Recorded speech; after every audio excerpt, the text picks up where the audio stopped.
শেষ রক্ষা হলো না মেসির। পিএসজির কাছে বিধ্বস্ত হয়ে ক্লাব বিশ্বকাপ থেকে বিদায় নিল ইন্টার মায়ামি। সব আশা, সব স্বপ্ন যেন থেমে গেল এক দুঃস্বপ্নের রাতে। ক্লাব বিশ্বকাপের বড় মঞ্চে পিএসজির বিপক্ষে মুখোমুখি হয়েছিল লিওনেল মেসির ইন্টার মায়ামি। অনেক প্রত্যাশা, অনেক উত্তেজনা নিয়ে মাঠে নেমেছিল মায়ামির আর্জেন্টাইন তারকা। কিন্তু শেষ পর্যন্ত ফিরতে হলো হতাশা আর শূন্যতা নিয়ে। ম্যাচের শুরু থেকেই দুর্দান্ত খেলতে থাকে পিএসজি। প্রথমার্ধে মাত্র ৪৫ মিনিটেই তারা ৪টি গোল দিয়ে ম্যাচের নিয়ন্ত্রণ পুরোপুরি নিজেদের হাতে তুলে নেয়। বিপর্যস্ত হয়ে পড়ে ইন্টার মায়ামির রক্ষণভাগ। একের পর এক আক্রমণে কোনো জবাব খুঁজে পায়নি মেসির দল। প্রথমার্ধেই যেন শেষ হয়ে যায় লড়াইয়ের গল্প। দ্বিতীয়ার্ধে ইন্টার মায়ামি কিছুটা ছন্দে ফেরা চেষ্টা করলেও বল জালে জড়াতে ব্যর্থ হয় তারা।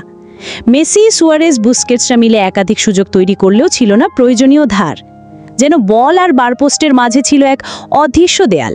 ম্যাচ শেষে যখন স্কোরবোর্ডের ৪-০ গোলের বড় ব্যবধান, তখন ইন্টার মায়ামির চোখে শুধু হতাশার ছাপ। মাঠে ছিলেন লিও মেসি, যেন এক যুগ ধরে বিশ্বের সব বড় মঞ্চে নিজের শ্রেষ্ঠত্ব প্রমাণ করে গেছেন। কিন্তু বয়সের ভার, ক্লান্ত শরীর আর একা লড়ার বাস্তবতা তাকে আর আগের মতো টানতে দিল না স্বপ্নের দলকে। এই হারে ক্লাব বিশ্বকাপে পথচলা থেমে গেল ইন্টার মায়ামির। বিদায় নিল লিও মেসির আরেকটি স্বপ্ন। ফুটবল প্রেমীদের মনেও জমা হলো একরাশ না বলা কষ্ট। কারণ যেখানেই মেসি থাকেন, সেখানেই গড়ে ওঠে এক ভালোবাসার গল্প।